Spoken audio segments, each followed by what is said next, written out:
देखु अत्यंत लोमहर्षणकारी अत्यंत अमानवीय घटना धौली शांतिस्तूप पाखे जो गैंगरेप होती नाबालिका छात्री को एवं आज आम धौली थाना को Biju Janata Dal fact finding team आम प्रिय नेता नवीन पट्टनायक निर्देश रे आम आसीलु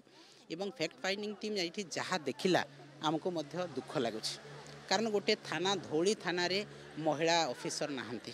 जितेबले प्रथम दिन घटना 10 तारिख दिन तार पुरुष बंधु आसिक थाना रे जितेबले केस देवाई चाहिए से समय आईआईसी रोक ठोक मना कले जे आपन दे पारिबे नाही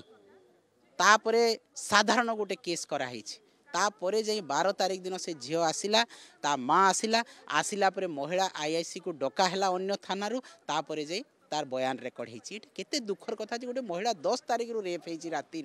किंतु से 12 तारिख पर्यंत एफआईआर दे पारिबो नाही कारण ता ये महिला ऑफिसर नहांती एवं कहा चापरे आईआईसी मना कले एवं से आईआईसी को कहीं बदली करागला तुरंत यही थाना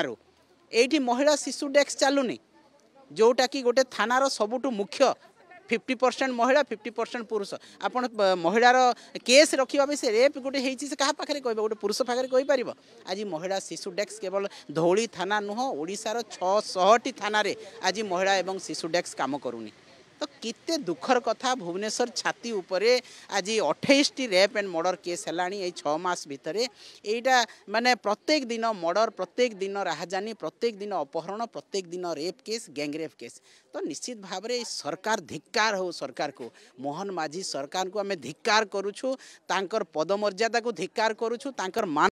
धिक्कार करुछु एवं से ही स्थान में उपमुख्यमंत्री कहते राजनीति करा न जाओ सेटा आहुरी दुख एवं परितार तांकर महिला से होती सेटा को आम धिक्कार करुछु जे तुम्हें राजनीति करने को मना करछ ताहले राजनीति क्या कह जाए जदि जड़े महिला सुरक्षा कथा कहबनी जड़े तार नागरिकर सुरक्षा कथा कहबनी जड़े जदि एरियार कथा कहबनी तार परिवेश कथा कहबनी ताहले क्या नहीं कह तुम्हें जो कार्केट रे जाउछ बुलुछ से कार्केट कथा कह हबो तुम्हें जो ठाणीवाणी रे ताम झाम रे जाऊच से कथा लोक कहे जो कलर बदलाउछ विभिन्न स्थान नवीन पट्टनायक कला काम ता कथा कहे ना तुम योजना बदल कि ना अलगा करुछ से कथा कहे सबुथिरे